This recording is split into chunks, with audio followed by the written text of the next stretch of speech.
Sir KTR గారు ప్రచారంలో ఉండగా ఆయన సభ పైన కొంతమంది హనుమాన్ భక్తులు కానివ్వండి, హనుమాన్ దీక్ష తీసుకున్న వాళ్ళు రాళ్లతో కానివ్వండి, ఆలుగడ్డలతో, టమాటాలతో దాడి చేశారని చెప్పేసి వార్తలు రావడం చూస్తున్నాం. అసలు దీనికి గల కారణాలు ఏంటి సార్? ఏం జరిగింది అసలు? వీడియోలు నేను చూశాను. వాళ్ళు పోలీసులు ఉన్నా కూడా వెనక నుంచి హనుమాన్ దీక్షలో ఉన్న కాస్ట్యూమ్స్ వేసుకున్న వాళ్ళు దాడి చేస్తున్నారు, విసురుతున్నారు, అవన్నీ కనిపిస్తున్నాయి. అయితే లక్కీగా ఆయనకేమీ కాలేదు కేటీఆర్కి. బట్ కేటీఆర్ దాన్ని ఖండించాడు. అట్లాగే పోలీసులు కూడా తర్వాత దాదాపు 16 మంది హనుమాన్ ఈ దీక్ష తీసుకున్న వాళ్ళ మీద కేసులు పెట్టినట్టుగా అర్థమవుతుంది. సో బేసిక్గా ఏంటంటే అసలు ఈ గొడవ ఎందుకు వచ్చింది, కేటీఆర్ ఏమన్నాడు? సో ఎక్కువగా మీడియాలో ఏమొస్తుందంటే కేటీఆర్ శ్రీరాముని కించపరుస్తూ మాట్లాడారు అని వస్తుంది, కానీ ఏమి కించపరుస్తూ మాట్లాడడం రాలేదు నిజానికి. అయితే విషయం మనకి అర్థమైంది ఏంటంటే కేటీఆర్ నిజానికి కించపరుస్తే ఏం మాట్లాడలే. ఎప్పుడైనా కూడా ఎవరినైనా అటాక్ చేయాలంటే మా దేవుణ్ణి తిట్టావు అని అటాక్ చేస్తే చాలు. మన దేవుణ్ణి తిట్టాడంటరా వాడు, మన దేవుణ్ణి తిట్టాడని అందరూ పొలమని ఏం తిట్టాడరా, ఏం మాట్లాడాడని ఎవడు అడగడు. ఇదొక ఉన్మాదం అంటారు, మాబ్ మెంటాలిటీ. మాబ్ మెంటాలిటీ ఎలా ఉంటుందంటే వాడు మనల్ని తిట్టాడంట అనగానే అందరూ పదండి వాళ్ళని తిట్టాడంట అని ఇంకా దానికి మసాలేసి దారుణంగా తిట్టాడంట, ఘోరంగా తిట్టాడంట, ఇట్లా కలుపుకుంటూ వెళ్తారు తప్ప అసలు ఏమి తిట్టాడు, ఆయన ఏం మాట్లాడాడు, ఆయన మాట్లాడిందే అదేనా, లేకపోతే మనకి ఫిల్టర్ అయ్యి వస్తుందా, చేంజ్ అయ్యి వస్తుందా, ఇది ఎవడు ఆలోచించే పరిస్థితి లేదు. రెండోది ఇక్కడ ఏంటంటే బీజేపీ బీఆర్ఎస్ గతంలో కుమ్మక్కైనాయి. ఇప్పుడేమో వాళ్ళిద్దరూ కుమ్మక్క అనేది వాళ్ళకి ఇబ్బంది అయింది. ముఖ్యంగా బీజేపీకి బాగా అది దెబ్బ కొట్టింది, బీఆర్ఎస్కి కూడా కొట్టింది. బట్ బీజేపీ రివ్యూ చేసుకుంది. రివ్యూ చేసినాక నిజానికి మనం కేసీఆర్తో కానీ ఫైట్ ఉంటే కాంగ్రెస్ ప్లేస్లో మనం ఉండాల్సింది, మనకి ఇంకా ఎక్కువ సీట్లు వచ్చిండేవి. కానీ మనం ఎప్పుడైతే కేసీఆర్తో కుమ్మక్కైనామన్న నెరేటివ్ జనం నమ్మారో దానివల్ల మనకి నష్టం జరిగింది. ఈ నష్టాన్ని కాంగ్రెస్ లాభంగా మార్చుకోగలిగింది అనేది వాళ్ళ రివ్యూ అనమాట. సో ఆ రివ్యూ నుంచి వాళ్ళు నేర్చుకుంది ఏమంటే ఈసారి మనం గట్టిగా ఫైట్ చేద్దాం అనేది అనుకున్నారు. నిజానికి అప్పుడే కానీ కేసీఆర్తో కుమ్మక్క అవ్వకుండా, ఇటు బండి సంజయ్ను మార్చకుండా అగ్రెసివ్గా కానీ వెళ్ళుంటే వాళ్ళకి ఇంకా ఓట్లు వచ్చిండేవి. ఎందుకంటే వాళ్ళకు ఉన్న బలవంతం ఏంటంటే హిందూ ఓట్లను సాలిడిఫై అంటే వాటిని మరింత కన్సాలిడేట్ చేసుకోవడం అనేది వాళ్ళ ప్రధాన అజెండా. అందుకని మతాన్ని వాళ్ళు ఎప్పటి నుంచి యూజ్ చేసుకుంటున్నారు. సో కేటీఆర్ ఏమన్నాడు గతంలో అంటే ఇట్లా రేవంత్ రెడ్డిని విమర్శించే క్రమంలో రేవంత్ రెడ్డిని విమర్శిస్తూ బీజేపీ కూడా గతంలో ఇట్లాగే విమర్శలు చేసేది, మతం పేరు చెప్పి బీజేపీ చేసేది. గుడి కట్టామని చెప్తారు బీజేపీ వాళ్ళు. 1000 ఏళ్ళు నిలిచిపోయే యాదాద్రి గుడిని కేసీఆర్ కట్టలేదా? వీళ్ళు అసలు గుడి కట్టలేదు ఇప్పటివరకు. అప్పుడే రామ విగ్రహాన్ని ప్రతిష్ఠించారు. ఏమన్నా అంటే రాముడి పేరు చెప్పి ఓట్లు అడుగుతారు, జై శ్రీరామ్ అంటారు. శ్రీరాముడు అందరివాడు, ఆయన పరిపాలన గొప్పగా ఉన్నింది, ఆయన పరిపాలనలో రాజు ప్రజలకి నిబద్ధుడై ఉన్నాడు, ఇప్పుడు ఎక్కడున్నారు వీళ్ళు అని కంపేర్ చేస్తూ మాట్లాడాడు. ఆయన మాట్లాడిన దాంట్లో ఏమీ అసత్యం లేదు. ఆయనేమి శ్రీరాముని ఎక్కడా కించపరచలేదు. అంటే బీజేపీని తిడితే శ్రీరాముని కించపరిచినట్టు, బీజేపీని తిడితే దేశాన్ని కించపరిచినట్టు ఈ నెరేటివ్ని ఇప్పుడు బీజేపీ బలంగా తీసుకెళ్తుంది. ఎవరన్నా బీజేపీని ఏమన్నా అంటే దేవుణ్ణి తిట్టినట్టు, ఎవరన్నా బీజేపీని ఏమన్నా అంటే దేశాన్ని తిట్టినట్టు, నువ్వు దేశద్రోహి అనమాట. ఆ మధ్య ఓపెన్గా మాట్లాడేగా మోడీని ఏమన్నా అంటే మీరు దేశద్రోహులని. దేశంకి మోడీకి ఏం సంబంధం? దేశం వేరు, మోడీ వేరు. మోడీ అనేవాడు ఒక పార్టీకి నాయకుడు. సో ప్రధానమంత్రి విమర్శించకూడదని ఎక్కడన్నా ఉందా? మన చట్టాల్లో ఎవరినైనా విమర్శించవచ్చు.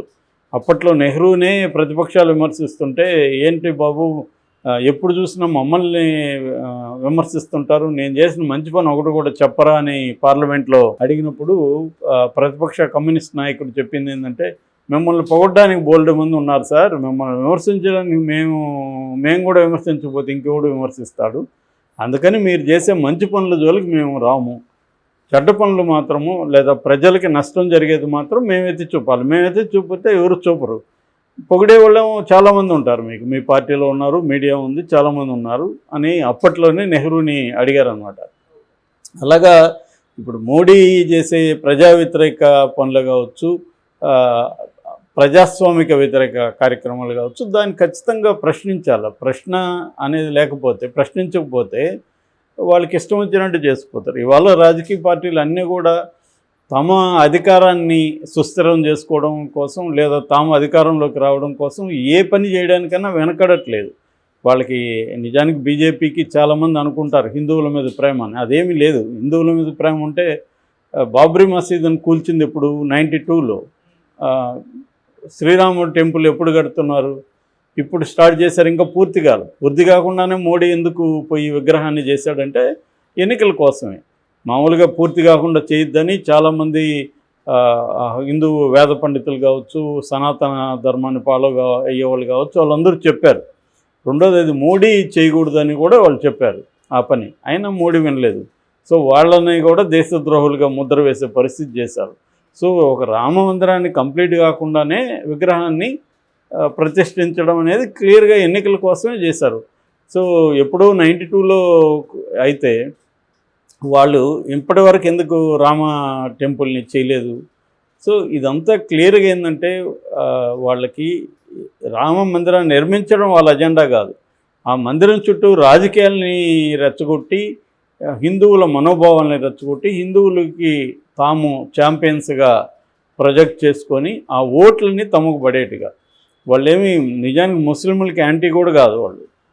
మోడీ కూడా చాలాసార్లు చెప్పాడు, వాళ్ళు పస్మంద ముస్లింలని, షియా ముస్లింలని ల్యూర్ చేయడం కోసం కూడా వాళ్ళు అనేక ప్రయత్నాలు చేస్తున్నారు. క్లియర్గా ఏంటంటే వాళ్ళకి ఓటు బ్యాంకుగా హిందువుల్ని వాడుకోవడం అనేది చేస్తుందో అదే విషయాన్ని కేటీఆర్ చెప్పాడు. ఇప్పుడు నిజానికి ఆ విషయంలో చాలాసార్లు కూడా కేసీఆర్ అనేవాడు, నేను మీకంటే పెద్ద హిందువునని. నిజం కూడా అదే. కేసీఆర్ హిందువుల కోసం కావచ్చు, ఆయనకున్న భక్తి కావచ్చు, ఆయన చేసే యాగాదు ఇవన్నీ ఎవరు చేయరు దేశంలో. సో ఆ రకంగా ఇదేంటంటే రాముడి మీద పేటెంట్ రైట్ ఎవరిది అనే గొడవ. పేటెంట్ రైట్ మాదే అని బీజేపీ.